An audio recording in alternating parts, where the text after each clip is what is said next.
দুর্নীতি করার ক্ষেত্রে জানি আমি যদি কাউকে দুর্নীতি করি আমার একটা ব্যাক ডোর আছে, আপনি হলেন তো বাবা। এই ব্যাক ডোরগুলো কিভাবে বিএনপি বন্ধ করবে বা এই যে তার পলিসিটা কি? ধন্যবাদ ধন্যবাদ। আমার প্রশ্ন দুটোর কাছেই আছে, মাননীয় কাছেও আছে এবং মন্ত্রীর কাছেও আছে। মাননীয় কোশ্চেন সেটা হচ্ছে আপনারা বলছেন যে ব্যাপকভাবে কারিগরি শিক্ষাটা শিক্ষার ব্যবসা গঠন করা হচ্ছে বিভিন্ন পদ্ধতি বিভিন্ন হাতে যাচ্ছে।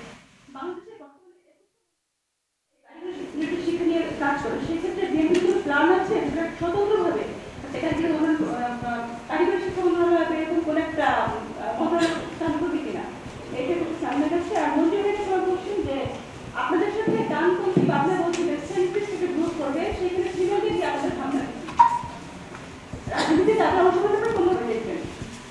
ধন্যবাদ। সামনে থেকে আমার প্রশ্ন মন্ত্রী ভাইয়ের কাছেও, মাহাদি আমিন ভাইয়ের কাছেও, আলাউদ্দিন ভাইয়ের কাছে, কারণ আমার তিনজন আমার পরিচিত। দেখেন, জুলাই গণ অভ্যুত্থানে একজন মাওলানা ছিল শফিকুর রহমান, সামনের শাড়ির এমন কোথাও ছিল না উনি হাসিনাকে পালানোর জন্য যে পথ অবলম্বন করা দরকার ছিল, সব জায়গায় আগে ছিলাম। একজন মাওলানা ছিল শফিকুর রহমান, শুরু থেকে শেষ পর্যন্ত। এই বিভাগের স্বপ্ন কেমন মানুষ দেখতে চায়। আজকে গণ অভ্যুত্থানে 1 বছর পার হয়ে গেছে। বিএনপির চোখে আগামী বাংলাদেশ কেমন মানে অ্যাকচুয়ালি গণ অভ্যুত্থান 1 বছর হয়ে গেছে।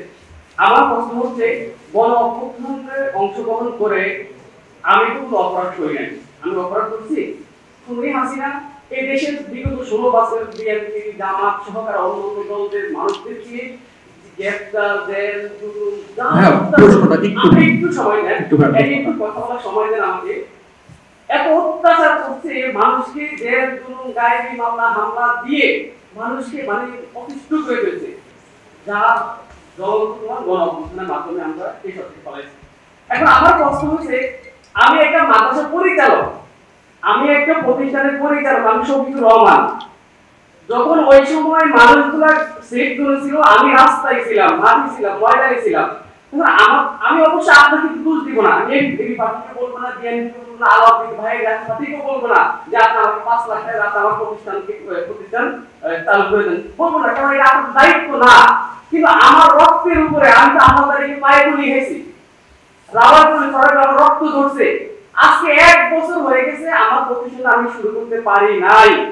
আমি এমন ব্যক্তি না যে আমি ভিক্ষা করবো, আমি কেন ভিক্ষা করবো? গণ অভ্যুত্থানে আগে আমার পরিবার ছিল, আমার মাদ্রাসা ছিল, আমার কি সুন্দর আমার বাসা পার্থক্য হতো, প্রতিষ্ঠানে পার্থক্য হতো। এখন আমার প্রশ্ন হচ্ছে, 1 বছর পার হয়ে গেল, এই রাষ্ট্রকে আমাকে দেখে নাই? অথর্ব আইন উপদেষ্টা আসিফ নজরুল আমাকে লোক দেখাইছে আজকে 1-3 সপ্তাহ যে শফিক তুমি আমার বরাবর একটা দরখাস্ত লেখো। এখন আমার কথা হচ্ছে, মাহাদি আমিন ভাই বিশাল এক দায়িত্ব আছে, তার কাছে আমি 10,000 টাকা জন্য যাবো? তার কাছে কি আমি 10,000 টাকা জন্য দরখাস্ত লিখবো? সে আমার কোনো দরখাস্ত লেখার জন্য আমি কখনো সচিবালয় যাই না, বুঝিও না, পাস কি দিন কিভাবে যাব। একবার গেছি, ঢুকতে পারি নাই।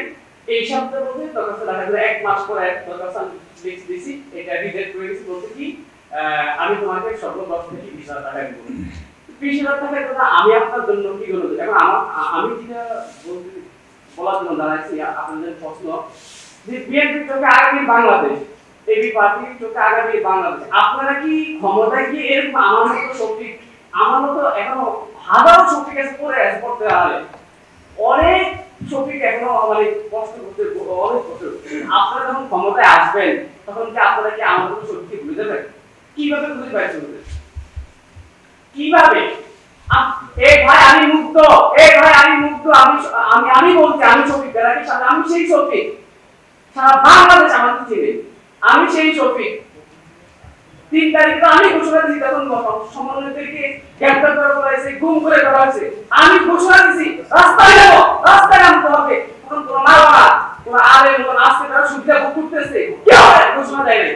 আমি যদি আপনাদের সামনে দাঁড়িয়ে কিন্তু মিডিয়া এখন আমাকে নেয় নাই, কেউ আমাকে বলে কারণ বিএনপি এখন বেঁচে গেছে, কাঁচা এবি পার্টি বেঁচে গেছে, ওই যে দাদা নাগরিক পার্টি এখন সারা বাংলাদেশ প্রতিষ্ঠা করতেছে, নো টেনশন, তারা এখন ক্ষমতা দরকার, আমাদের তারা শক্তির দরকার নেই। আমাদের যে রিক্সা চালক ভাইগুলা, আমি রিক্সা চালাইছি, আমি কি জন্য রিক্সা চালাবো? আমি রিক্সা চালাইছি কি জন্য? মানসিক সম্পর্ক মানে যদি রাস্তা নামাতে হবে ভাই আসেন আমার বাইরে ঘুরে দেওয়া হচ্ছে রাস্তায় নামে আসেন কিন্তু আজকে আমি সেই ছবি আজকে আমরা কেউ বুঝতে করতে পারে নাই আজকে এক বছর হয়ে গেছে আমি কিভাবে আছি আমি জানি আমার আল্লাহ জানে ভাইয়া আমরা মনে হয় আপনার বক্তব্য আমরা বুঝতে পেরেছি ভাই না আমরা ওনার প্রশ্নটা বুঝতে পেরেছি ভাই ধন্যবাদ অসংখ্য ধন্যবাদ শফিক ভাইকে ধন্যবাদ আমরা আমরা যদি গণঅভ্যুত্থানে সফল না হতাম তাহলে তুমি শফিক বা আমি ব্যক্তি বা মাহাদি আমি আমাদের সবার স্ট্যাটাস কি থাকতো আমরা কেউ জেলে থাকতাম তুমি এখন যে অবস্থা আছে নিশ্চয়ই এর খারাপ অবস্থা থাকতাম হয়তো মারা যেতে পারতাম অথবা গুমও হয়ে যেতে পারতাম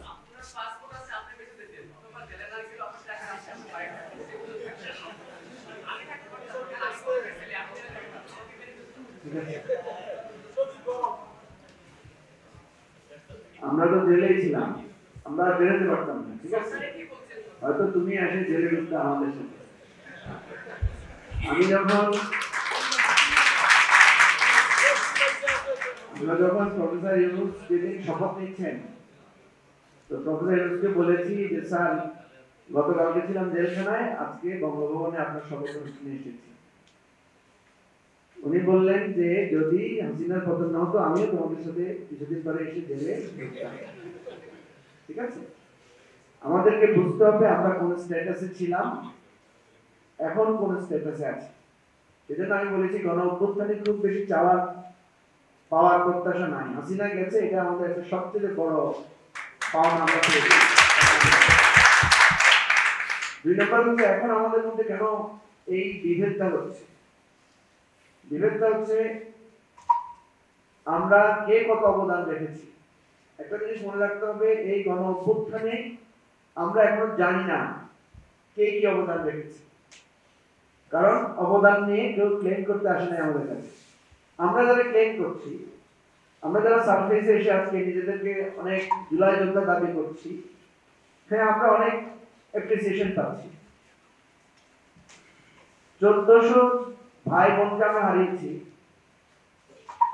তোমরা তো জানো যারা ঢাকা শহরে জেএনজি এর কাজ করেছে বহু বাসার সিকিউরিটি গার্ড আছে যারা ছাত্রদেরকে রক্ষা করেছে গেট লাগিয়ে দিয়েছে ছাত্রলীগের ছেলেরা পুলিশ যখন গুলি করতে গিয়েছে মিথ্যা কথা বলেছে বলতে এখানে কোনো ছাত্র আসে নাই যদি তারা এই ভূমিকা না রাখতো এই 1400 কততে থাকতো এই 14,000 উপনীত হতে পারতো ওই সিকিউরিটি গার্ডকে কে খুঁজে বের করবে ওই সিকিউরিটি গার্ড কে বাঁচিয়েছে কে রক্ষা করেছে ওই যে পঞ্চগড়ে যে লোকটা রিকশা চালিয়ে আহত লোককে আহত করে হসপিটালে নিয়ে গেছে এই অভ্যুত্থানে তার অবদান নাই আছে তো আমি ব্যক্তি হিসেবে আমারটাকে বড় করে দেখছি অন্যরা অন্যকে বড় করে দেখছে তুমি তোমার অবদানটাকে তুমি যত জানো অন্য তো জানার কথা নেই এটাই সত্য কথা সুতরাং এখানে একটা সান্ত্বনা আমরা সবাই একসাথে নিতে হবে যে আজকে হাসিনা থাকলে আমরা সবাই খারাপ অবস্থানে থাকতাম তুমি হয়তো বেশি খারাপ থাকতাম আমরা একটু কম খারাপ থাকতাম কিন্তু একদম নিশ্চিত তুমি যদি বলো যে আপনার পাসপোর্ট আছে আপনি চলে যান হ্যাঁ আমি চলে যেতে তোমার কথাই সত্য হয় আমার সন্তান সন্ততি ফেলে পাওয়াইতে হয়েছে তোমার কথা অনুসারে ধরে নিলাম যে আমরা অপরচুনিস্ট কোশ্চেন মাহাদি আমিন তার এক পা হয়তো লন্ডনে আছে সে হয়তো বেটার থাকবে আমি সমালোচনার দৃষ্টিতে বলছি হয়তো তুমি ওইভাবে বলতে পারো এই যে আমার সামনে একজন প্রফেসর বসে আছেন প্রফেসর সালাউদ্দিন ভাই উনি ইএনটি বাংলাদেশের খুব নাম করা একজন ডাক্তার উনাকে অকথ্য ভাষায় নির্যাতন করে উনাকে গ্রেফতার করা হয়েছে ওনার বাসাতে এবং উনাকে 3 দিন খুঁজে পাওয়া যায়নি হসপিটালে ছিল তো কেউ তো সালাউদ্দিন ভাইকে জিজ্ঞেস করে না সালাউদ্দিন ভাই কেমন আছেন উনি তো 6 তারিখ আমরা একসাথে জেল থেকে বেরিয়েছি এই ধরনের অজস্র গল্প এই বাংলাদেশে ছড়িয়ে আছে আমরা সরকারের কাছে একটা দাবি করেছি সরকার এটা করে নাই এটা নেক্সট গভর্নমেন্ট যারা আসবে তাদের কাছে আমাদের দাবি থাকবে যে একটা গণশুনানির আয়োজন করতে হবে আমাদের যার যে অবদান ছিল সে এসে বলবে সরকার একটা কমিশন করে দিবে জেলায় জেলায় এটা যারা যারা এন্ট্রি করবে যে আমি আমার গল্পটা বলতে চাই তুমি শফিকুর রহমানের গল্পটা লিপিবদ্ধ থাকবে তোমার কি অবদান ছিল, তুমি কি কষ্ট করেছো, তুমি কি বঞ্চনার শিকার হয়েছো। আমাদের এই টোটাল গল্পটা গণ অভ্যুত্থানে জানা দরকার, কারণ রাষ্ট্রের পক্ষে কেউ নিজে এসে না জানালে জানাটা খুব কঠিন, কারণ এটা এত ম্যাসিভ পার্টিসিপেশন ছিল। তো আমি তোমাকে যেটা বলতে চাই, এটা আলাপ তোমাকে হেল্প করতে পারবে। তোমার বৈষয়িক যে প্রবলেমটা আছে, যেটা তুমি বলেছো তোমার মাদ্রাসা, তোমার কি সমস্যা, এটা আলাপদেরকে আমি অনুরোধ করবো, আলাপদের তুমি ওই বিষয়টা স্পেশালি দেখো, আমাদের যদি কোনো হেল্প লাগে আমরা করতে পারি। আর আদারওয়াইজ এখানে আমরা যারা বসে আছি প্রত্যেকের অবদান শুনতে হবে এই রাষ্ট্র, কে কতটুকু কষ্ট করেছে, কে কতটুকু ক্ষতিগ্রস্ত হয়েছে, সেই ইতিহাসটা শুনতে হবে। এটার জন্য একটা পাবলিক হিয়ারিং একটা সিস্টেম আছে, এই সরকার করে নাই। আমরা বলেছিলাম পার্লামেন্টে আপনি রাখেন একটা, সবাই এসে, অথবা সবাই সবার ভিডিও বক্তব্য পৌঁছে দেবে যে আমি আমার এই বক্তব্যটা আমি লিপিবদ্ধ করি, এটা হোক ভলিউম টু ভলিউম, কিন্তু রাষ্ট্রের কাছে এটা জানা থাকবে যে এই রাষ্ট্রটা এরকম একটা গণ অভ্যুত্থানের মধ্যে দিয়ে আমরা ফেসিলিটি হারিয়েছি। আমি তোমার কাছে মানে বিনীতভাবে দুঃখ প্রকাশ করছি রাষ্ট্রের পক্ষ থেকে, যে আমাদের রাষ্ট্রটা, আমাদের যারা অভ্যুত্থান অব্যবহিত করে যারা ক্ষমতা এসেছেন, তাদের প্রতি আমাদের অনেক রাগ আছে, ক্ষোভ আছে, অভিমান আছে। বাস্তবতা হচ্ছে তারা কিভাবে এই সময়টা পার করেছেন এটা মনে রাখতে হবে। এটা বন্যা হয়েছিল, নানা ধরনের ক্রাইসিস হয়েছিল, পুলিশ বলতে কিছু ছিল না, অ্যাডমিনিস্ট্রেশন ছিল না। এরপর আমরা শুরু করেছি কে মাস্টার মাইন্ড, আর কে প্রফেসর মাইন্ড, আর কে মাওলানা মাইন্ড, এটা নিয়ে আমরা নানা ধরনের বিতর্কের মধ্যে জড়িয়ে গিয়েছি।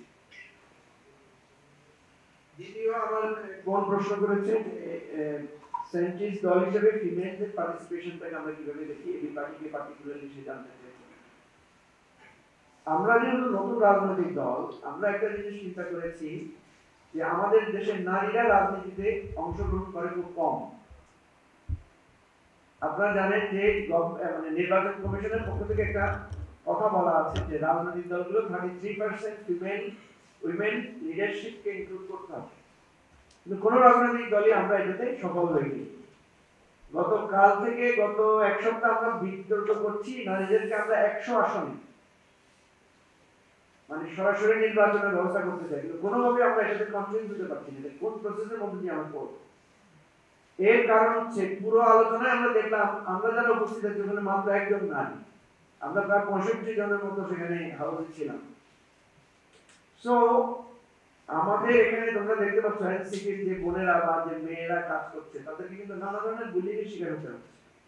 আমাদের পার্টিতে যারা ফিমেল অ্যাক্টিভিস্ট আছে তাদেরকে নানা ধরনের হ্যারাসমেন্টের, নানা ধরনের কথাবার্তা, আজে বাজে কথা শিকার হতে হচ্ছে। তো আমাদের দেশটাতে নারীদের অধিকার এইভাবে বঞ্চনার শিকার, নারীদেরকে নানাভাবে, একজন নারীর পক্ষে রাজনীতি করা আর একজন পুরুষের পক্ষে রাজনীতি, অনেকগুলো ভিডিও ফুটেজ তোমরা দেখবে এখানে মেয়েরা ছিনিয়ে নিয়েছে পুলিশকে। আমাদের এই 14 জুলাই যে টার্নিং পয়েন্ট, সেদিন রোকেয়া হল থেকে মেয়েরা বেরিয়ে এসেছিল বলে সেদিন তাদের কেউ ঘুমাইতে পারে নাই বাংলাদেশে, এবং ছাত্রলীগ যখন মেয়েদের গায়ে হাত তুলেছে তখনই ট্রিগার করেছে সারা বাংলাদেশ থেকে ছাত্ররা বেরিয়ে এসেছে। সুতরাং আমাদের রাজনীতিতে উইমেনদের পার্টিসিপেশন ভেরি ইম্পর্টেন্ট, এবং আমাদের এটা যখন আমরা সফল হতে পারবো, 100 আসনে নারীদেরকে সরাসরি নির্বাচনের ব্যবস্থা করতে পারবো, তখন দেখা যাবে যে আমাদের পার্লামেন্টটা, আমাদের সমাজটা অনেক ব্যালেন্স, এবং আমাদের মধ্যে যে হিংসা, আমাদের মধ্যে যে কপটতা, এগুলো অনেক দূর হয়ে যাবে। কারণ নারী হচ্ছে ঐক্যের প্রতীক, এবং নারী এই জায়গায় অনেক মিউচুয়াল এক ধরনের কি বলা যায় রেসপেক্টফুল কোঅর্ডিনেশনটা নারীরা করতে পারে। আমরা বদ্ধপরিকর যে আমাদের দলে আমরা নারীদের জন্য স্পেশাল সুবিধা রেখেছি, সুযোগ রেখেছি যাতে বেশি পার্টিসিপেট করতে পারে। আমি মনে করি না শুধু এবি পার্টি, এনসিপি তো আরো অনেক বেশি উদাহরণ, আর বিএনপি তো এখন পর্যন্ত আমি মনে করি নারীদেরকে অংশগ্রহণের জায়গায় সবচেয়ে বেশি সুযোগ তারা দিয়েছে। এনিওয়ে আমি আমার কথা এখানে শেষ করছি। ধন্যবাদ মঞ্জু ভাই। 20টার উপর মিনিস্ট্রি কাজ করছে, তাদের মধ্যে কোনো সিনার্জিস বা কোঅর্ডিনেশন নাই। এটা একটা বড় কারণ যে আমাদের প্রচুর ইনভেস্টমেন্ট কাগজ কলমে থাকলেও সেই অর্থে আমরা স্কিল ম্যানপাওয়ার এক্সপোর্ট করতে পারছি না। আমাদের দেশীয় ইন্ডাস্ট্রিতে স্কিল যে এমপ্লয়ি দরকার সেখানে একটা বড় ধরনের শর্টেজ আছে। তো এটা যে main effect body NSDA, national skill development authority, এটাকে আরো কিভাবে রিফাইন করা যায়, ওই অর্গানাইজেশনটাকে আরো কিভাবে রিফর্ম করা যায়, বিএমইটি একটা আছে, সেখানেও কিভাবে এমপ্লয়মেন্টের ট্রেনিং নিয়ে কাজ করছে। এগুলো আমরা দেখছি যে অ্যাপেক্স বডিটাকে কিভাবে রিডিফাইন এবং রিফর্ম করা যায়, যার মূল উদ্দেশ্য থাকবে শুধুমাত্র ট্রেনিং দেওয়া না, ট্রেনিং স্ট্যান্ডার্ডাইজেশন, সার্টিফিকেশন এবং প্রত্যেকটা মিনিস্ট্রির সাথে কোঅর্ডিনেট করা। ইন রিয়েলিটি 20টার উপর মিনিস্ট্রি এগুলো নিয়ে কাজ করারও কথা। মিনিস্ট্রিগুলো তার রিকোয়ার্ড যে জব আছে সেটা বলবে, রিকোয়ার্ড যে স্কিল সেট এন্ড ক্যাপাসিটি আছে সেটা বলবে, সেই অনুযায়ী যে অ্যাপেক্স বডি থাকে ফর দ্য টাইমিং আমাদের যেটা এনএসডিএ, তারা সেভাবে ট্রেনিং এর ব্যবস্থা করবে, সার্টিফিকেশনের ব্যবহার করবে, রিক্রুটমেন্ট এবং কালেকশনের কাজগুলো করবে। তো এই সিনার্জিজ নিয়ে আরো অনেক বেশি কাজ করার প্রয়োজন আছে। ডিফারেন্ট মিনিস্ট্রি হবে কিনা এটা আরো পরে আমরা ডিসাইড করবো, but for the timing apex বডিটাকে ফুললি রিফর্ম করা হবে, এটুকু সিদ্ধান্ত আমাদের নেওয়া হয়েছে থ্রু দ্য কনসালটেশন। আরেকটা কোশ্চেন ছিল দুর্নীতি নিয়ে, রাইট? অস্বীকার উপায় নাই, আমরা যারা ছেলেরা আছে সবাই মসজিদে যাই, হাতের স্যানিটাইজার নিয়েই ঢুকি, রেখে যাই না। তাহলে দুর্নীতির সাথে আমাদের কাজ করতে হবে পুরো দেশ জুড়ে। এটাকে অস্বীকার করার কোনো উপায় নাই যে এটা আমাদের পুরো দেশের ব্যবস্থার সাথে জড়িত, রাইট? একটা বড় টার্গেট হওয়া উচিত আমাদের শিক্ষা ব্যবস্থায়। আমরা ক্লাস 6 থেকে লার্নিং উইথ হ্যাপিনেস বলতে একটা নতুন কোর্স ইন্ট্রোডিউস করার প্রাথমিকভাবে চিন্তা করছি, যেখানে মূলত এক্সট্রা কারিকুলার অ্যাক্টিভিটিগুলো থাকবে, স্পোর্টস থাকবে, এবং সবচেয়ে বেশি আমাদের বিএনপির ভারপ্রাপ্ত চেয়ারম্যান যেমন তারেক রহমান যেটা বলেছেন, মোরাল আপব্রিঙ্গিং যেন হয়, কোনটা ঠিক, কোনটা ভুল, কোনটা ন্যায়, কোনটা অন্যায়, কেস স্টাডির উপর ভিত্তি করে তাদেরকে ট্রেন করা মোরাল বিল্ডিং এর জন্য। এই ধরনের আমরা কারিকুলামকে রিডিফাইন করব। আমরা আনফরচুনেটলি আওয়ামী লীগের সময় দেখেছিলাম যে তারা সৃজনশীল এডুকেশনের কথা বলেছে, কিন্তু সত্যি কোনো সৃজনশীলতা সেখানে ছিল না। আমাদের প্রত্যেকেরই অন্তত হাই স্কুল লেভেলে অর্থাৎ ক্লাস 6 থেকে শুরু করে একটা বা দুটো কোর্স থাকা উচিত যেখানে গ্রেডিং থাকবে না, এ বি সি বা নাম্বার থাকা উচিত না, শুধু পাস ফেল। কিন্তু এই পাস ফেল এই সাবজেক্টগুলোতে তারা খুব আনন্দের সাথে পড়াশোনা করবে। এখানে কমিউনিটি এনগেজমেন্ট কিভাবে করা যায়, বড়দের প্রতি সম্মান কিভাবে দেখানো যায়, ছোটদের প্রতি দায়িত্ববোধ কিভাবে থাকা যায়, সমাজের প্রতি দায়বদ্ধতা কি, কিভাবে যেটা সঠিক যেটা ন্যায্য সেটার জন্য দাঁড়ানো যায়, এগুলো নিয়ে আস্তে আস্তে ট্রেনিং করানো শুরু করা প্রয়োজন। যেটা আমরা উন্নত দেশগুলোতেও দেখি, তাদের কিন্তু এই ধরনের মোরাল আপব্রিঙ্গিং এর জন্য সব জায়গায় একটা কারিকুলাম আছে। তো আমাদের এই মুহূর্তে যে প্ল্যান ক্লাস 6 থেকে আমরা এটাকে ইন্ট্রোডিউস করছি। আর দুর্নীতি রাষ্ট্রীয় বা প্রাতিষ্ঠানিকভাবে যেন না হয় সেই জন্য কিন্তু দুদক সৃষ্টি করা হয়েছিল বিএনপির গত গভর্নমেন্টের সময়। দুদকের মূল দায়িত্ব ছিল সম্পূর্ণ সরকারের ক্ষমতার বাইরে গিয়ে নিরপেক্ষভাবে কাজ করা, যেন সরকারের যে যেখানে দুর্নীতি করছে তাকে একটা অ্যাকাউন্টেবিলিটি বা জবাবদিহিতার ভিতরে আনা যায়। এবং বিএনপির সময় অনেক সমালোচনা থাকতে এই কাজটা করা হতো। দুদকের মাধ্যমে কারো রাজনৈতিক হয়রানি করা হতো না, দুদকের মাধ্যমে কোনো এমপি বা মন্ত্রীকে ইমিউনিটি বা ছাড় দেওয়া হতো না। আনফরচুনেটলি আওয়ামী লীগের সময় তারা দেখেছি পুরো রাষ্ট্রযন্ত্র ভেঙে পড়েছে। তো দুর্নীতি দমন কমিশন নিজেই হয়ে উঠেছিল দুর্নীতি সবচেয়ে বড় আকার, মামলা দিত খুঁজে খুঁজে, টাকা দিলে ছেড়ে দিত। এটা তো দুদকের পারপাস না। আবার দুদকের এখানে নিয়োগ হওয়া উচিত ছিল যারা সৎ, যোগ্য, যাদের দেশপ্রেম আছে সেই সব মানুষদের। আমরা দেখলাম দুদক দলীয়করণের মাধ্যমে একটা রাষ্ট্রীয় অঙ্গ সংগঠন হয়ে গেল আওয়ামী লীগ যারা ক্ষমতাসীন দল হিসেবে। সুতরাং অ্যাপেক্স বডি যেটা দুর্নীতি দমন করার জন্য, সেটা যদি মেইন তার লক্ষ্যটাকে হারিয়ে ফেলে, সেটাকেই যদি ভিন্ন খাতে রাজনৈতিকভাবে পরিচালিত করা হয়, দেশে তো দুর্নীতি বেড়েই যাবে, সেটাই স্বাভাবিক। তো আমরা বিশ্বাস করি একটা গণতান্ত্রিক দেশ যখন হবে এবং দুদকের প্রধান থেকে শুরু করে ক্রুশিয়াল যে রিক্রুটমেন্ট গুলো আছে সেখানে যদি দলীয়ভাবে না হয়, যোগ্যতা দক্ষতার উপর তৈরি করা হয়, আমাদের শিক্ষা ব্যবস্থা যদি আমাদের এই ন্যায় নৈতিকতা শিক্ষা শুরু করা যায়, ধীরে ধীরে ধীরে ধীরে আমরা ইনশাআল্লাহ দুর্নীতি থেকে অনেকটাই বেরিয়ে আসতে পারবো। এটা একদিনে সম্ভব না বাংলাদেশের বর্তমান প্রেক্ষাপটে, বাট ধারাবাহিকভাবে একটা সার্টেন টাইম পরে ইনশাআল্লাহ আমাদের পক্ষে অনেকটুকু বেরিয়ে আসা সম্ভব। ধন্যবাদ। ধন্যবাদ দুই আলোচককে। গত রিজিমে ফ্যাসিস্ট রিজিমে সবাই দেখেছে যে তাদের জনগণের উপরে অত্যাচার করার একটা পয়েন্ট ছিল বা একটা অস্ত্র ছিল মুক্তিযুদ্ধের চেতনা। মুক্তিযুদ্ধ মানুষ কেন করেছে? তিনটে জিনিসের জন্য, দেশের সাম্য, মানবিক মূল্যবোধ এবং সামাজিক ন্যায় বিচার আমরা পাবই জন্য করেছি। আমি মুক্তিযুদ্ধ কেন করেছি? আমরা দেশটাকে স্বাধীন করার জন্য। এবং আপনি রাস্তায় আন্দোলন কেন করেছেন? স্বাধীনতাকে বিতাড়িত করার জন্য। সেটা তো আমরা পেয়ে গেছি। আমি সেটার জন্য আমার এই পুরস্কার চাই, আমার মাদ্রাসা ফেরত চাই, আমার এটা চাই, আমার ওটা চাই, সেটা তো কোনো কিছু না। আমি কেন রাস্তায় নেমেছি? আমার তো ভাত কাপড়ের অভাব ছিল না, আমার বাইরের ছিল, আমার রেসিডেন্সি ছিল, but still I came back to the country. I want to liberate the country from this fascist regime. So that was the reason. আমি ভেবেছিলাম, আমি ধরে নিয়েছি যে 6 মাসের ভেতরে যতদিন আছিলাম আজকে ততদিন আমি বের হতে পারবো না। তো সুতরাং এটাকে আমি বেনাবলেন আল্লাহর রাস্তে আমি এই দেশের জন্য, আমি দেশকে ভালোবাসা করেছি। I don't want any reward for it. আমি একটু ব্যতিক্রমী দুটো প্রশ্ন জিতে চাই। একটা হলো মঞ্জু ভাইয়ের কাছে, যদি আমি বারবার জিজ্ঞেস করতে পারি তাকে, he is staying the same house that I am staying, But I want to be clear because he is a famous person and he will give his opinion, so it will go to the public. Some other person can hear as well. So Dr. Mahdiকে এটার সাথে আমি জড়াবো না, কারণ আমি জানি doctor Mehdi কি জবাব দিবে। আমরা আন্দোলন একটা ছিল যে নির্বাচনটা পেতে চাই আমরা সুষ্ঠু, অবাধ, নিরপেক্ষ অংশগ্রহণ করব। এটা ছাড়া কিন্তু এই যে যত আমরা দেশের চাই আগামী বাংলাদেশ কি চাই এই চাই, জনগণ যদি তাদের পছন্দের লোককে বেছে দিতে না পারে তাহলে all these things are false and false, don't come anything। তাহলে নির্বাচন একটা বড় বিষয় এবং নির্বাচনের মাধ্যমে ফার্স্ট নির্বাচনের মাধ্যমে হাসিনা কিন্তু বাংলাদেশ প্রেসিডেন্ট কায়েম করেছে। এখানে এখন নির্বাচনের বড় একটা ইস্যু দেখা দিয়েছে, যেটাতে তারেক রহমান সাহেব তার ওপিনিয়ন গত 3 দিন আগে আমি পড়েছি। he categorically said that proportionate representation would not be good for the election in this country, it may give rise to extremism। সেই ক্ষেত্রে ডক্টর মেহদি তো সরাসরি তারেক রহমান সাহেবের কথা বলবে যে because he is the advisor for him। আমি মঞ্জু ভাইয়ের এটা শুনতে চাই what he thinks, number 1। Number 2, doctor মেহদির কাছে আমি একটা রাখতে চাই যে কিছুদিন আগে আমির হোসেন মোহাম্মদ চৌধুরী সাহেব কর্মসংস্থানের বিষয়ে, কর্মসংস্থান একটা বড় ফ্যাক্টর, কর্মসংস্থানের বিষয়ে উনি একটা কমেন্ট করেছেন যে 18 মাসে আমরা 10 মিলিয়ন লোকের কর্মসংস্থান করব। আপনি কি এটা বিশ্বাস করেন 18 মাসে 10 মিলিয়ন মানে 1 কোটি লোকের কর্মসংস্থান হওয়া কি সম্ভব? ধন্যবাদ সবাইকে, আসসালামু আলাইকুম। ধন্যবাদ স্যার। আমি দেশে ফিরে এসেছেন শুধু আন্দোলনে পার্টিসিপেট করার জন্য, এবং ওনার বাসায় উনি খুব গুরুত্বপূর্ণ কয়েকজনকে আশ্রয় দিয়েছিলেন, এবং ওনার ছোট ভাইয়ের বাসায় আমরা আমাদের আজকে যে প্রধান সমন্বয় নাইট ইসলাম নাইটকে আমরা রেখেছিলাম ওনার ভাইয়ের বাসায়। এই অপরাধেই ওনাকে ভয়ানক নির্যাতন সহ্য করতে হয়েছে। তো এটা আপনারা, আমি বললাম, আমি সারাদিন ভাইয়ের সাথে আরেকবার একটু করতালি দিতে বলবো।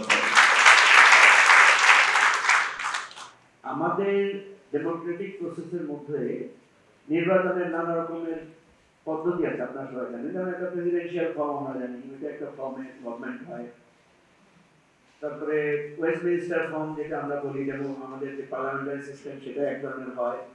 ঠিক তেমনি ভাবে আমাদের সমাজে বা পৃথিবীর বিভিন্ন দেশে PR system and first past the post, দুই প্রসেসেই ইলেকশনের প্রসিডিউর বা নিয়মগুলো চালু আছে। আমাদের দেশে যেহেতু গণতন্ত্র প্রাতিষ্ঠানিক রূপ পায়নি এবং আমরা যেহেতু ব্রিটিশ কলোনি থেকে মুক্ত হয়েছি, ফলে আমাদের এখানে অটোমেটিক্যালি আমরা ইনহেরেন্ট করেছি ওয়েস্টমিনিস্টার ফর্ম। প্রেসিডেন্সিয়াল সিস্টেম ছিল, সেখান থেকে আমরা এই প্রধানমন্ত্রী শাসিত সরকার অর্থাৎ পার্লামেন্টারি সিস্টেমে এসেছি। এবারও প্রচুর দাবি উঠেছে আবার প্রেসিডেন্সিয়াল ফর্মে ফিরে যাওয়ার জন্য, কারণ আমাদের প্রধানমন্ত্রী মোর দেন প্রেসিডেন্ট পাওয়ারফুল করতে চাই। তো এটা আমার কোনো সুফল আমরা সেভাবে পাইনি।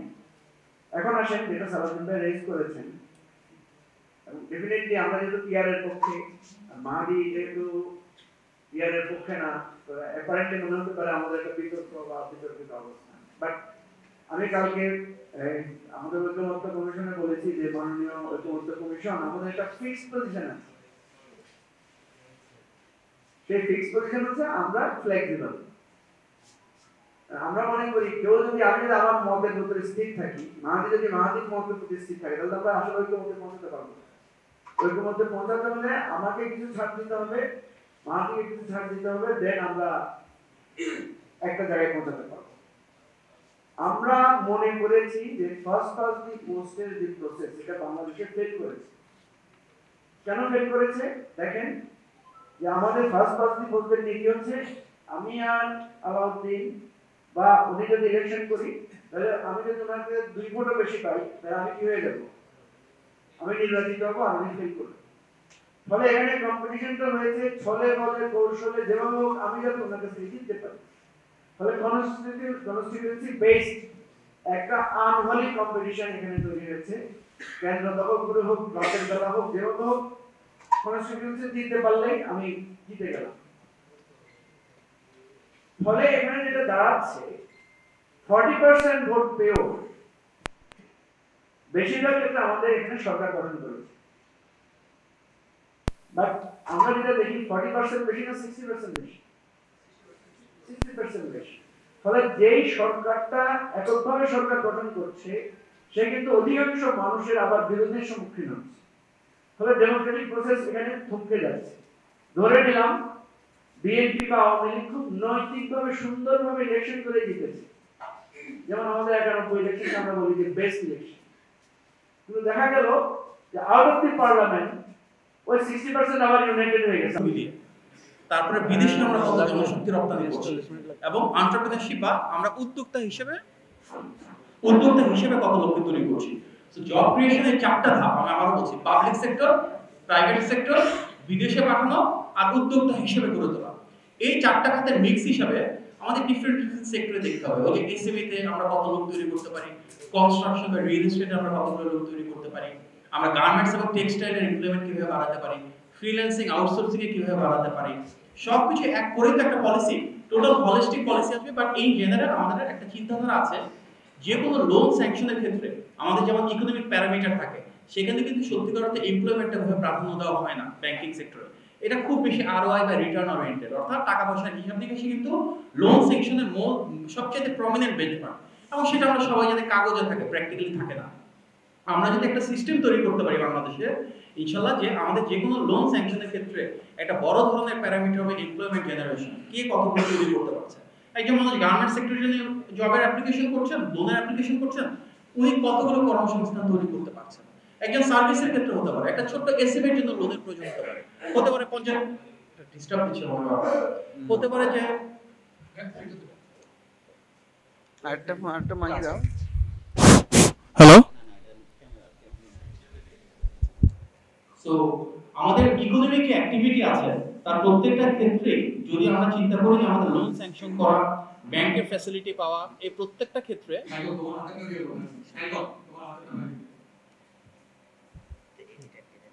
থ্যাংক ইউ, এই প্রত্যেকটা ক্ষেত্রে আমরা এমপ্লয়মেন্ট জেনারেশনকে একটা বড় টার্গেট হিসেবে নিতে পারি। তাহলে একটা বড় স্ট্রাকচারাল চেঞ্জ আসবে এবং এর মাধ্যমে আমরা সেক্টর ধরে ধরে অবশ্যই কতগুলো প্রায়োরিটি খাত আসবে। এই 5টা সেক্টরে আমরা নাম্বার ওরিয়েন্টেড ভাবে কতটুকু করতে পারি। আমাদের যে এফডিআই আসে, বিভিন্ন জয়েন্ট ভেঞ্চার প্রজেক্ট আসে, এখানে কিন্তু আমরা এমপ্লয়মেন্ট এখন পর্যন্ত খুব বড় ধরনের প্যারামিটার দেখি না। গত বেশ কয়েক বছর ধরে বাংলাদেশি ইন্ডাস্ট্রি ফুল স্ট্যাগন্যান্ট, কোনো নতুন ইন্ডাস্ট্রি আসে না। আমরা যখন এক্সপোর্ট ওরিয়েন্টেড ইন্ডাস্ট্রি বাড়াবো, যেমন গার্মেন্টস এবং জনশক্তি রপ্তানির বাইরে আমাদের প্রায়োরিটি সেক্টর এখন পর্যন্ত যে আমরা রিসার্চ করছি, এগ্রো একটা, আইসিটি একটা, এক্ষেত্রে আমাদের অনেক এমপ্লয়মেন্ট জেনারেট করা সম্ভব হবে। একই সাথে আমাদের একটা বড় লক্ষ্য হচ্ছে বিদেশ থেকে যে বিনিয়োগগুলো আসবে সেগুলোকে আমরা কিভাবে ক্লাস্টার করে দিতে পারি। তাদের জন্য যদি আমাদের টার্গেটেড ইকোনমিক জোন তৈরি করি, যে এরিয়াতে যেটা স্পেশালাইজড প্রোডাক্ট সেটার জন্য সাপ্লাই চেইন তৈরি করে দিতে পারি। সো ইকোনমিক লিবারালাইজেশন খুব ইম্পর্টেন্ট। আমাদের একটা অ্যাচিভমেন্টের দিকে যেতে হবে। 18 মাসে এক কোটি খুব অ্যাম্বিশিয়াস, এটা কোন 18 মাস সেটাও ইম্পর্টেন্ট, বাট ওভারঅল আমি বিশ্বাস করি আমরা যদি পলিসিটাকে অ্যালাইন করি অবশ্যই করা সম্ভব হবে ইনশাআল্লাহ। কারিগরি শিক্ষার্থীকে আপনারা মনোযোগী কর্মসংস্থান করুন। তবে কর্মসংস্থানের ক্ষেত্রে উদ্যোক্তা তৈরির ক্ষেত্রে খুব একটা বেগ আমাদের নিতে হবে চরম লেভেলে। ব্যাংকিং ক্ষেত্র থেকে আমরা সেখান থেকে যে সহযোগিতা পাওয়ার কথা, এছাড়াও ইনভেস্টর পাওয়ার কথা, সেগুলো চরমভাবে আমাদের বেগ পেতে হবে। এই বিষয় নিয়ে বিএনপি এবং এবিকারি কি ভাবছে? আরেকটা সমাজসেবা অধিদপ্তর নামে একটা অধিদপ্তর আছে, যাদের দায়িত্ব হলো সমাজকে সেবা করা। বাংলাদেশে আমার মনে হয় 52 বছরে কোথাও সমাজ সেবা হয়েছে। বিএনপি ক্ষমতায় ছিল, এছাড়া অন্যান্য রাজনৈতিক দল ক্ষমতায় ছিল, কিন্তু কোথাও সমাজ সেবা হয়েছে এটা আমরা জানি না। সেই জন্য আমাদের দেখতে হয় ঢাকা সহ বাংলাদেশের প্রত্যেকটা জেলা শহরে এখনো ফুটপাতে ঘুমিয়ে থাকে অসংখ্য অগণিত মানুষ। আমি যেহেতু সাবেক একজন গণমাধ্যম কর্মী ছিলাম, এক্ষেত্রে আমি এই বিষয়টা খুব ভালোভাবে দেখেছি। রাতের বেলা বিশেষ করে যখন আমি আমার কর্মসংস্থানে ডিউটি করেছি, তখন আমি দেখেছি বিষয়গুলো খুব লক্ষণীয় ভাবে। এখনো হাজার হাজার মানুষ রাস্তায় শুয়ে থাকে, তাদের পুনর্বাসনের কোনো ব্যবস্থা নেই। এখনো হাজার হাজার লক্ষ লক্ষ মানুষ ভিক্ষা করে, তাদের পুনর্বাসনের কোনো ব্যবস্থা নেই। আগামী বাংলাদেশে এবি পার্টি এবং বিএনপি কি ভাবছে, আমি দুইজনকেই রাজনৈতিক একটা প্রশ্ন আছে। যেহেতু বিএনপি যদি আমার বাংলাদেশকে বা সবাইকে বাংলাদেশকে দেখতে চায় বিএনপি, সেই জায়গা থেকে গত 11 মাস মানে জুন আন্দোলনের পর থেকে দেখা প্রেক্ষাপটে একটি ঘটনা যে বিএনপি রাজনৈতিকভাবে তার কর্মী বা জনশক্তির দুর্নীতি এবং কি হত্যাযজ্ঞ দমন করতে পারতেছে না। সেই জায়গাতে বিএনপি যখন ক্ষমতায় যাবে তখন এই জায়গাটা কিভাবে দমন করবে, যেহেতু তখন বিএনপি ক্ষমতায় থাকবে।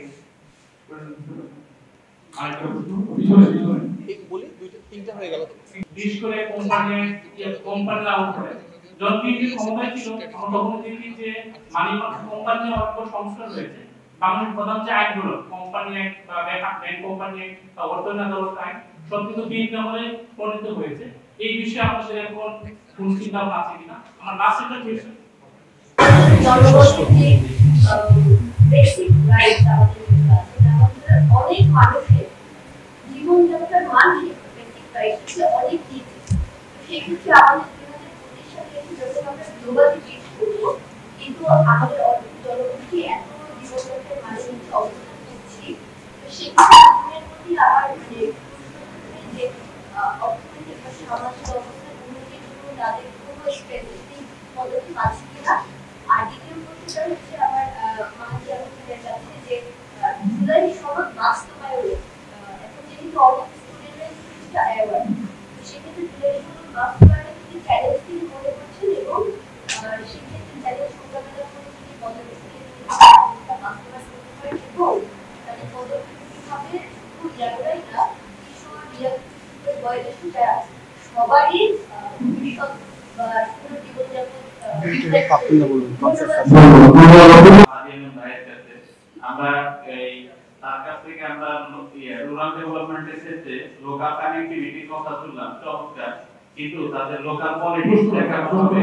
আর শহরের ক্ষেত্রে যে মানে নাগরিকদেরকে বোঝানোর ক্ষেত্রে এরকম পাবলিক সেমিনারের আয়োজন করা হয় তাদের সমস্যা জানার ক্ষেত্রে, এরকম ভাবে কি স্থানীয় পর্যায়ে মানে বিএনপি কোনো পদক্ষেপ আছে কিনা?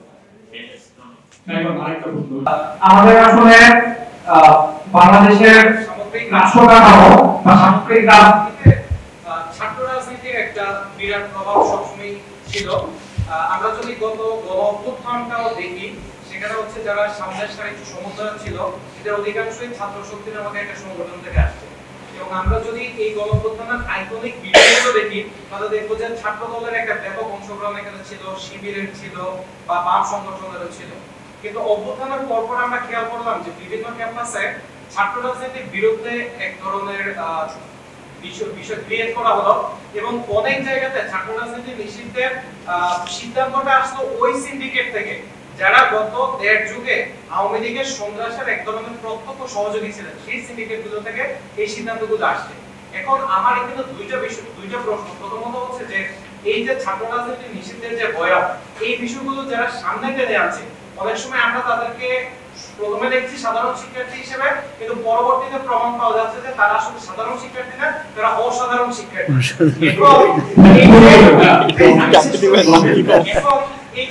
আমি দিলে তো গালাগালি শুরু করবো না। মানে এর মাধ্যমে কারো কারো মতকে নিষ্পেষণ করে কাউকে আমরা বিশেষ প্রাধান্য দিচ্ছি কিনা। আরেকটা গুরুতর সমস্যা আছে, সেটা হচ্ছে যে আপনারা বিভিন্ন ক্যাম্পাসে একটু খোঁজ খবর নিলে দেখবেন যে এর ফলে এই যে রাজনীতি নিষিদ্ধতা, এর ফলে বিভিন্ন ক্যাম্পাসে কিন্তু রেডিক্যাল ইসলামিস্টদের এক ধরনের উত্থান আছে। আমি আজকে দুপুরবেলা একজন ছাত্র নেতার সাথে কথা বলছিলাম তার ক্যাম্পাস নিয়ে, সে আমাকে নিশ্চিত করলো যে এই ধরনের প্রবণতা তার ক্যাম্পাসে আছে এবং আশপাশের যে এজেন্সিগুলো তাদের সাথে কথা বলো, তারাও তাদেরকে সতর্ক করছে যে এই ধরনের আগামী দিনের রাজনীতিতে আমরা এই বিষয়গুলোকে কিভাবে ডিল করতে পারি, এটা হচ্ছে আমার আছে ইনভেস্টমেন্ট সামিটের যে পেপার, সেখানেও যে আমাদের একটা পরিকল্পনা হচ্ছে উদ্যোক্তাদের কাজ সহজ করার জন্য ডিসেন্ট্রালাইজেশন করা আমাদের পলিসি ফ্রেমওয়ার্কের ভিতর। তার অর্থ এখন যদি কারো কোম্পানির রেজিস্ট্রেশন প্রয়োজন হয়, তার আরজিএসসি এর জন্য ঢাকাতে সে কাজ করতে হয়, ট্যাক্স ভ্যাটের কাজগুলো ভিন্ন ভিন্ন জায়গাতে হচ্ছে, ট্রেড লাইসেন্সের কাজ আরেকটা জায়গাতে হচ্ছে, টিনের কাজটা ছড়িয়ে যাচ্ছে। আমরা একটা সিঙ্গেল পয়েন্ট উইন্ডো করতে চাই ডিসেন্ট্রালাইজেশনের পার্টি হিসেবে। প্রত্যেকটা জেলায় একটা ওয়ান পয়েন্ট সার্ভিস থাকবে, সেখানে বসে কোম্পানি রেজিস্ট্রেশন বা name registration, trade licence, tax, VAT, tin এই সবগুলো কাজ করার সুযোগ হবে। একটা পয়েন্টে একটা জেলায় ইনশাআল্লাহ সবকিছু আমরা করতে পারবো, সেই ধরনের উদ্যোগ গ্রহণ করব। ফরেন ইনভেস্টর যারা আসবে তাদের জন্য প্রত্যেকটা ইনভেস্টরের জন্য আমরা বিডা থেকে একজন করে লোক অ্যাসাইন করব, সেই সিঙ্গেল পয়েন্টে ব্যাংকিং থেকে শুরু করে কোম্পানি রেজিস্ট্রেশন এবং ট্যাক্সেশন সবগুলো কাজ আমরা ওই একজনের মাধ্যমে করলে স্ট্রিমলাইনিং করার সুযোগ থাকবে। প্রাইভেট ইউনিভার্সিটি জবের ক্ষেত্রে একটা কথা আসছে, কথাটা আনফরচুনেট বাট বাস্তবতা হচ্ছে আমরা তো বৈষম্য বিরোধী বাংলাদেশ চাই, তাই না? এখানে যেমন পাবলিক ইউনিভার্সিটি কোনো ডিসক্রিমিনেশন চাই না, প্রাইভেট ইউনিভার্সিটি ফর কোনো ডিসক্রিমিনেশন চাই না, আমরা চাই সবার জন্য একটা লেভেল প্লেইং ফিল্ড গড়ে তুলতে। তবে বাস্তবতা হচ্ছে বাংলাদেশের ইতিহাসে সর্বপ্রথম প্রাইভেট ইউনিভার্সিটি বিএনপির হাত ধরে শুরু হয়েছিল, বিএনপির পলিসির মাধ্যমে, এবং ঐতিহাসিকভাবে সবসময় প্রাইভেট ইউনিভার্সিটি এবং পাবলিক ইউনিভার্সিটির বৈষম্য যেন না থাকে, কিভাবে আমাদেরকে সেটি খুব সহজে বাস্তবায়ন করা যাবে ইনশাআল্লাহ। এবং সেটির জন্য আমাদের যে ডিফারেন্স অফ পার্সপেক্টিভ আইডিওলজি সেটিকে সবার রেসপেক্ট করে বিউটি অফ ডেমোক্রেসি হিসেবে ধারণ করতে হবে। লোকাল সেমিনারের ব্যাপারে একটা দরকার, আমাদের চাহিদা কি? সে ফর এক্সাম্পল আমি যদি উদাহরণ হিসেবে বলি, ধরেন একটা ইউনিয়নে বা একটা গ্রামে কয়জন প্লাম্বার মিস্ত্রি দরকার, কয়জন ইলেকট্রিশিয়ান দরকার, একটা চাহিদা আছে না? এটা নিয়ে কি আমরা কেউ কাজ করেছি যে কয়জন ইলেকট্রিশিয়ান দরকার?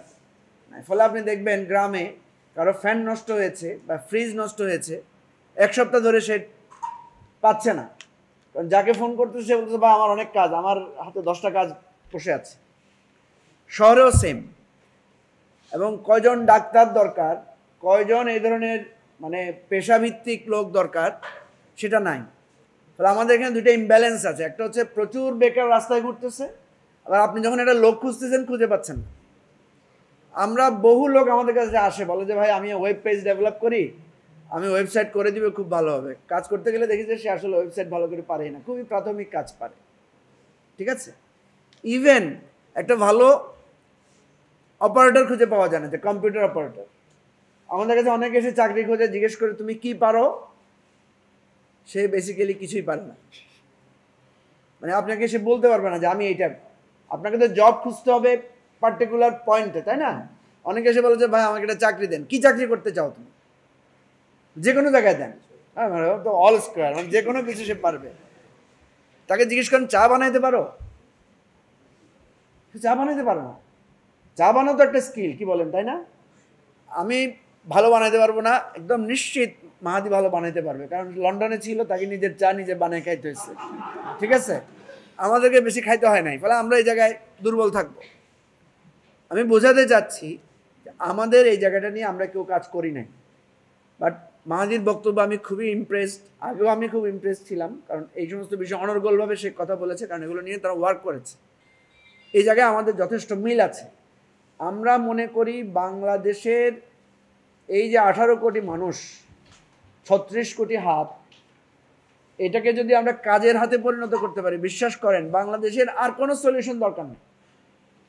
দেখবেন যেই ফ্যামিলিটা 5 বছর আগে গরিব ছিল, তাদের ফ্যামিলি থেকে একজন দুবাই গিয়ে 5 বছর পরে দেখবেন তার বাড়িতে একটা বিল্ডিং উঠে গেছে, এবং 10 বছর পরে দেখবেন তার বাচ্চারা ভালো স্কুলে পড়া শুরু করেছে। তার ফ্যামিলিতে একটা ডাক্তার বা একটা ইঞ্জিনিয়ার বেরিয়ে আসছে, একটা ইউনিভার্সিটি গ্র্যাজুয়েট বেরিয়ে আসছে। এর অর্থ হলো মানুষকে যদি কর্মসংস্থান দিতে পারেন, সে তার জীবন বদলে ফেলবে, সে তার জীবন খুঁজে নেবে, কোন ভালো স্কুলে পড়াবে, কিভাবে শহরে যাবে, কিভাবে তার জীবন মান উন্নয়ন করবে, সে ঠিক করবে। সো আমি যেটা বলতে চাই যে আমাদের হিউজ পরিমাণে কারিগরি শিক্ষার, বাট এখানে অ্যাসেসমেন্ট লাগবে। এই আমার কাছে যখন আমাদের স্টাডি ফোরামের ভাই বোনেরা গিয়েছিল, আমি তাদেরকে বলেছিলাম যে আমরা যেহেতু শ্যাডো করতে চাই, তো শ্যাডো করতে হলে আমাদেরকে প্রপোজাল দিতে হবে, আমাদের কাছে ডাটা থাকতে হবে। হ্যাঁ, যে আমার কত ডাক্তার দরকার, কত ডাক্তার আমি প্রতি বছর বের করছি, আমার কতজন সফটওয়্যার ইঞ্জিনিয়ার দরকার, আমার কতজন হার্ডওয়্যার ইঞ্জিনিয়ার দরকার, আমার কতজন পুষ্টিবিদ দরকার, এই ডাটাগুলো পলিটিক্যাল পার্টিগুলো থাকতে হবে। আমি এবার একটু বিএনপির সমালোচনা করি। আমরা যখন একসাথে আন্দোলন করছিলাম, একসাথে আমরা মিটিং টিটিংয়ে যেতাম, তখন আমি বিএনপির নেতাদেরকে উদ্দেশ্য করে বলতাম যে যদি আওয়ামী লীগের পতন হয় এবং বিএনপি ক্ষমতায় আসে কি হবে। আমি বহুবার সার্ভে করেছি, বিএনপির একজন নেতাকে ডেকে জিজ্ঞেস করেছি, ভাই হাসিনার পতন হয়ে যদি বিএনপি ক্ষমতায় আসে কি হবে? তো বলছে খালেদা জিয়া মুক্তি পাবে। তারপরে কি হবে? তারেক রহমান দেশে ফিরে আসবে। তারপরে কি হবে? আমাদের নেতাদের যত মামলা আছে সব মিথ্যা মামলা প্রত্যাহার হবে। বলেন এই উত্তরগুলোর সাথে জনগণের কোনো সম্পর্ক আছে? নাই। মাহাদি যে কথাগুলো বলল, যে স্বপ্নটা দেখালো, এই স্বপ্নটা কেন বিএনপির প্রত্যেক কর্মী বলতে পারে না? আমরা ক্ষমতায় আসলে এইভাবে বদলে দেব দেশটাকে, আমরা ক্ষমতায় আসলে এইটা করব, এই জিনিসগুলো যদি সবার মনে মনে ছড়িয়ে দেওয়া যেত তাহলে দেখবেন মানুষ দৌড়ায় এসে তো বিএনপিকে ভোট দিত। বিএনপি যখন ডাকছে, রাস্তায় নেমে আসছে, তখন মানুষ নেমে আসতো। ঠিক আছে, আমরা দেখেছি বিএনপি এত বড় দল, জামাত এত বড় দল, ইসলামী আন্দোলন বাংলাদেশ এত বড় দল, প্রত্যেকেই ঢাকা শহরে ডাক দিলে 20 লাখ লোকে সমাবেশ করতে পারে। তো 3 দল মিলে একসাথে ডাক দিলে তো হাসিনা নাই হয়ে যেত অনেক আগে, তাই না? জনগণ আমাদের কথায় নামে নাই, এটা হলো সত্য কথা। কারণ হয়েছে, এখানেও একটু সমালোচনা, আমি একটা প্রস্তাবও রেখেছিলাম আন্দোলনের সময় যে ভাই আমরা 6 মাসের জন্য সবার পার্টিগুলোকে পোস্টপোন করে দিই, আমাদের স্লোগান হবে, আমি নিজেও প্র্যাকটিস করে দেখেছি, আমাদের যখন মিছিল যায়, আমরা যখন বলতাম চোর চোর ভোট চোর, তখন বাস থেকে ভিতর থেকে রিক্সাওয়ালারা বলতো শেখ হাসিনা ভোট চোর। কিন্তু আমি যখন বলতাম এবি পার্টি জিন্দাবাদ বলতো শুধু আমার লোকের সাথের লোকগুলো, বাইরের গুলো বলতো না, বুঝছেন? ঠিক জিয়ার সৈনিক যখন ডাক দেয়, ধরেন আমি আর মাহাদি একসাথে মিছিল করছি, মাহাদি বলছে কোটানা মেধা, আমি বলছি মেধা মেধা, মাহাদি বলছে বুকের ভিতর ভীষণ ঝড়, আমি বলছি বুক পেতেছি গুলি কর। যখনই মাহাদি বলবে জিয়ার সৈনিক, আমি তো বলবো না এক হও। ঠিক আছে, কথা বুঝতে পেরেছেন? তাহলে আমরা এই জায়গাটায় যেটা হয়েছে, আমরা পিপলকে বলতে পারি নাই, স্বপ্ন দেখাতে পারি না যে আমি ক্ষমতায় গেলে এটা হবে। সে মনে করেছে বিএনপি ক্ষমতায় গেলে খালেদা জিয়া মুক্তি পাবে, তো মাহাদি ভাই মন্ত্রী হবে, আমার কি হবে?